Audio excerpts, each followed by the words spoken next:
ನಮಸ್ಕಾರ, ನೀವು ನೋಡುತ್ತಿರುವುದು ರಾಯಚೂರು ನ್ಯೂಸ್ 007ಗೆ ಸ್ವಾಗತ. ಗೃಹಲಕ್ಷ್ಮಿ ಜ್ಯೋತಿ ಫಲಾನುಭವಿಗಳಿಗೆ ಮನೆ ಬಾಗಿಲಿಗೆ ತೆರಳಿ ಸರ್ವೆ.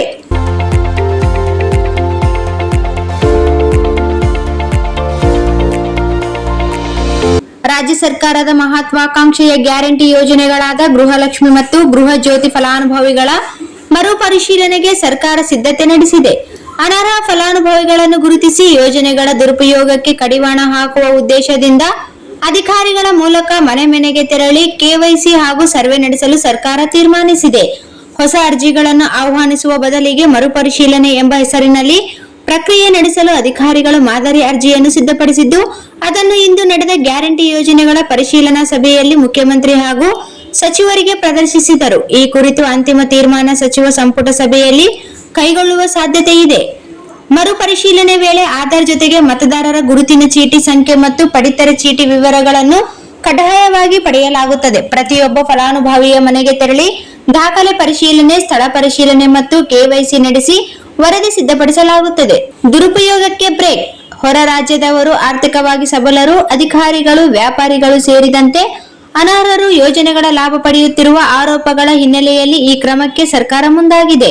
ಮೃತ ಫಲಾನುಭವಿಗಳ ಖಾತೆಗಳಿಗೆ ಹಣ ಜಮೆಯಾಗುತ್ತಿರುವುದು, ಒಂದೇ ಖಾತೆಗೆ ಹಲವು ಫಲಾನುಭವಿಗಳ ಹಣ ವರ್ಗಾವಣೆಯಾಗಿರುವುದು ಹಾಗೂ ಒಬ್ಬರೇ ಹಲವು ಖಾತೆಗಳನ್ನು ನೋಂದಾಯಿಸಿರುವುದು ಆಡಿಟರ್ ಜನರಲ್ ವರದಿಯಲ್ಲಿ ಉಲ್ಲೇಖವಾಗಿರುವುದರಿಂದ ಸರ್ಕಾರ ಕಟ್ಟುನಿಟ್ಟಿನ ಕ್ರಮಕ್ಕೆ ಮುಂದಾಗಿದೆ. ಒಬ್ಬ ಅರ್ಹ ಫಲಾನುಭವಿಗೂ ತೊಂದರೆಯಾಗಬಾರದು. ಅನರ್ಹರನ್ನು ಮಾತ್ರ ಗುರುತಿಸಿ ಯೋಜನೆಯ ದುರುಪಯೋಗ ತಡೆಯಬೇಕು ಎಂದು ಅಧಿಕಾರಿಗಳಿಗೆ ಸಿಎಂ ಸೂಚಿಸಿದ್ದಾರೆ. ಬ್ಯಾಂಕ್ ಸಾಲದ ಖಾತೆಗೆ ಗೃಹಲಕ್ಷ್ಮಿ ಹಣ ಜಮೆಯಾಗುತ್ತಿದ್ದ ಕಾರಣ ಖಾತೆ ಬದಲಾಯಿಸಿಕೊಂಡಿರುವ ಮಹಿಳೆಯರಿಗೂ ಯಾವುದೇ ತೊಂದರೆಯಾಗದಂತೆ ಕ್ರಮ ಕೈಗೊಳ್ಳುವಂತೆ ನಿರ್ದೇಶನ ನೀಡಲಾಗಿದೆ.